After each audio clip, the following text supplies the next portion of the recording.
Eu tô errada por querer que meu marido dê um basta na irmã dele? Contexto pra vocês conseguirem entender bem o meu problema. A minha sogra ficou viúva muito nova e quem ajudou ela a criar a minha cunhada foi meu marido. O meu marido é mais velho que ela, 12 anos. Então, com 8 anos, ele foi trabalhar na roça para ajudar a mãe dele a criar a irmã. É só os dois de filho. Então, ele sempre teve esse cuidado de pai por ela, sabe? Por ter ido trabalhar muito cedo, né, para ajudar a mãe a criar ela. E no início, quando a gente namorava, eu achava muito bonito esse cuidado. Por quê? Como eu não convivia, como a gente só namorava, eu não entendia o quanto ela era aproveitadora, sabe? Então eu ficava encantada. Nossa, que gracinha a relação de vocês dois, né? Que gracinha o cuidado. Tudo que ela precisava era a ele que ela ia pedir, sabe? Até na questão de tipo opinião, pedir permissão para as coisas, era tudo para ele. Então, quando a gente namorava, eu achava isso muito bonito.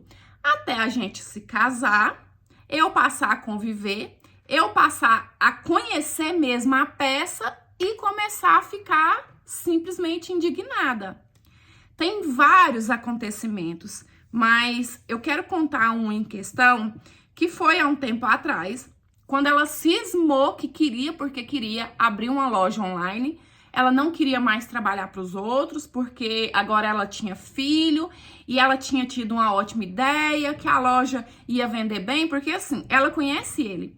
Então, quando ela quer alguma coisa que ela não pede diretamente, ela sabe como manipular para ele simplesmente enfiar a mão no bolso e falar aqui, ó, toma aqui, mesmo sem, muitas das vezes, poder. E aí ela ficou com isso, ficou com isso, ficou com isso, e eu já tinha avisado, sabe? Eu já tinha falado para ele. Vocês não é de ver que ele simplesmente pegou o dinheiro da nossa conta essa que é uma conta para emergência, sabe? Aqui em casa a gente sempre teve isso, mesmo sem ter condições, a gente tirar uma graninha todo mês, guardar para se Deus o livre acontecer alguma coisa de emergência, a gente ter aquela grana. Pois se ele tirou esse dinheiro nosso do banco e deu para ela abrir a tal loja. E aí, quando eu questionei, eu fui ficar brava com ele, sabe? Falei, briguei. Ele falou assim pra mim que era um empréstimo, que quando a loja dela desse certo, que ela ia pagar o dinheiro. Mas eu sabia, gente, que era só balela, que ela nunca ia devolver dinheiro. Passou o tempo, essa loja nunca apareceu, nunca ninguém soube que ela estivesse trabalhando com nada. E aí, de repente, ela me aparece com o iPhone zerado. Aquilo eu fiquei num ódio. Sabe aquele ódio que chega a doer? Você chega a chorar de raiva? E eu danei a jogar na cara dele, que ele era um trouxa, que ela fazia o que ela queria dele. Olha lá a loja, um iPhone zerado, enquanto a nossa conta tá zerada agora. E ele, ó, sem falar nada. E aí, sempre quando ela dá um golpe, assim, bem grande mesmo, que é bastante dinheiro, ela dá um tempo, sabe? Aí ela fica quieta no cantinho dela um tempo, eu acho que achando que a gente vai esquecer. E aí, de repente, ela volta de novo, pede uma coisinha pequena daqui, outra coisinha dali, e vai só sugando, parecendo sanguessuga mesmo. De uns tempos pra cá, olha, já tem mais de uns 2 anos, viu? A nossa vida financeira tá muito descontrolada mesmo. A gente sempre foi tão controladinho, mas de uns 2 anos pra cá, cartão de crédito virou uma bola de neve, porque ele nunca dá conta de pagar o total, sempre vai pagando o mínimo, até que virou uma bola de neve.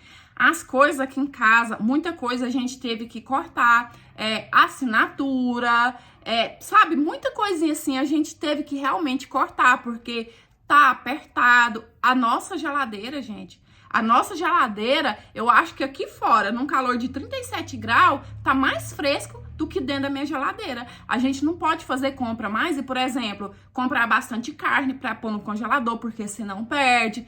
E ó, que eu tô falando pra ele, tem que comprar outra geladeira, Ai, mas tá apertado, não tem condição, daqui não sei quanto tempo, eu vou quitar tal conta e aí a gente compra, sabe? Nada de nada, sendo que eu também trabalho Só que aqui em casa, o nosso dinheiro sempre foi um só, pelo menos era pra ser. Então, pelo fato dele estar sempre apertado demais, meu dinheiro tá sempre cobrindo. Então, não tem como simplesmente eu pegar e ir lá e comprar a geladeira que eu preciso, entende? Porque já tem que cobrir aquilo ali. Aí, quando é um dia, tô na casa da minha sogra, sem querer ela deixa escapar que a geladeira da minha cunhada, que custou quase 4 mil reais, ela vem se exibindo tem um tempo toda orgulhosa, é meu marido que tá pagando. Sendo que a gente tá aqui sem geladeira, pelo menos uma geladeira simples. Gente do céu, eu coloquei essa casa abaixo, mas eu falei tanto, eu briguei, eu chorei. Eu falei pra ele que ou ele dá um jeito na irmã dele, ou eu vou sair de casa, que essa situação pra mim já não dá mais. E aí ele falou assim pra mim que, coitada, que ela não podia ficar sem geladeira, porque ela tem criança pequena. Falei, ela tem criança pequena, mas ela também tem marido, porque o marido dela, gente, é outro encostado, sabe? Como ela acostumou que meu marido sempre dá um jeito, eles fazem o rolo deles lá, aperta, fica sem, meu marido tira da boca pra dar um jeito, então ele virou outro encostado folgado, igual a minha cunhada. E eu falei pra ele, sabe, encostei ele na parede, falei assim, ou você dá um jeito, ou eu tô caindo fora, gente, porque eu não suporto isso mais, tá acabando com a minha saúde mental. E o pior é que eu choro tanto, tanto, porque no fundo, eu sei que isso não vai mudar. Porque de um lado, tem um irmão bobo, que se sente o pai dela, que pra suprir talvez a falta de um pai que ela não teve, quer fazer de tudo, sabe? Faz o que pode e o que não pode. Tudo que ela vem, ele não consegue falar não. E do outro lado, tem uma irmã sanguessuga, aproveitadora, que sabe que o irmão é besta e não tem um pingo de consideração de ficar aproveitando dele. E no meio disso tudo, tem eu, que não sei o que eu vou fazer da minha vida. Isso, tudo bem aí com vocês? Eu espero que sim. Eu só tenho uma coisa a dizer, com todo respeito, com toda seriedade, sem deboche. Eu não queria estar no lugar dessa pessoa. Porque realmente é uma situação que eu acho que meio que vira um relacionamento abusivo, sabe? Entre ele e a irmã. Porque o que a irmã faz realmente é aproveitar. Porque sabe que o irmão não consegue simplesmente falar não. E a gente sabe que sair de um relacionamento abusivo não é nada fácil, né? E aí, no meio disso, fica a esposa frustrada, que trabalha para o marido ir lá e simplesmente soltar na mão de uma irmã folgada, né? Então, eu não queria nem de longe estar no meio dessa situação. Mas, enfim, deixa aqui a sua opinião. Espero muito que vocês tenham gostado de mais interpretação de hoje. Curte, comenta, compartilha, porque assim, cada vez a gente cresce mais. E se você quiser me enviar a sua história, é no e-mail que tá aí na sua tela, é por lá que eu recebo e eu conto a sua história, tá certo? É isso. Beijão. Fica com Deus, fique em paz. Até os próximos. Tchau!